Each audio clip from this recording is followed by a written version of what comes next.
How do you support a person who is disabled for life? That feels like the obvious question. It's the one people rush to answer. But the question that keeps circling in my head is different. How do you support the person who supports them? The caretaker.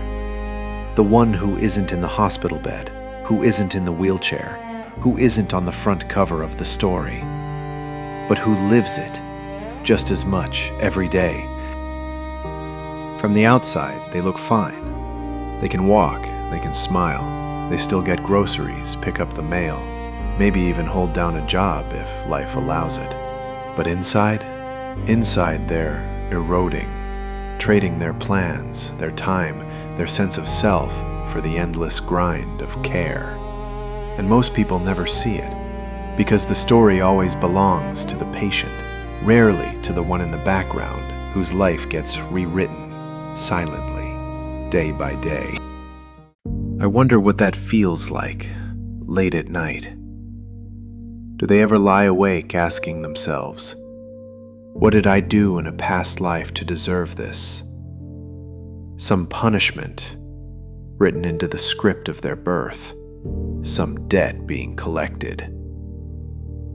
Maybe that thought isn't logical, but when life feels unfair, the mind searches for meaning anywhere it can, even in guilt, even in ideas of karma. Because sometimes when pain has no reason, our brains invent one, just to make sense of the weight. And I wonder, when every day becomes about another person's needs, how do you not disappear into that role? If all you are is the caretaker, what happens to the rest of you? Your dreams, your hobbies, your small pleasures, do they wither away? Or do you bury them so deep that even you forget what they were? And if you forget them long enough, do you forget yourself too? There must be moments of resentment, of anger, maybe whispered only inside their head. Why me? Why now?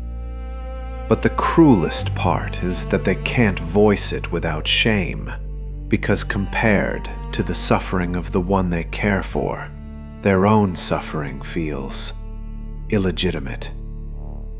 They look at the person in pain and think, I don't have the right to complain. But doesn't that make the burden even heavier? To carry pain, and then carry guilt for carrying it. I think about what anyone could even say to them. Stay strong. You're so noble. God gives his hardest battles to his strongest soldiers. Empty words. They don't hold up when you're bone tired, when your savings are gone, when your patience cracks at 2 a.m. and you hate yourself for it. Because noble phrases don't wash dishes.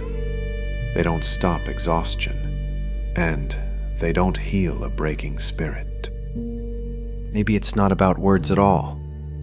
Maybe the only thing that helps is someone sitting beside them. Not flinching when bitterness leaks out. Not looking away when they admit they're tired of it all. Maybe they don't need advice. Maybe they just need a witness.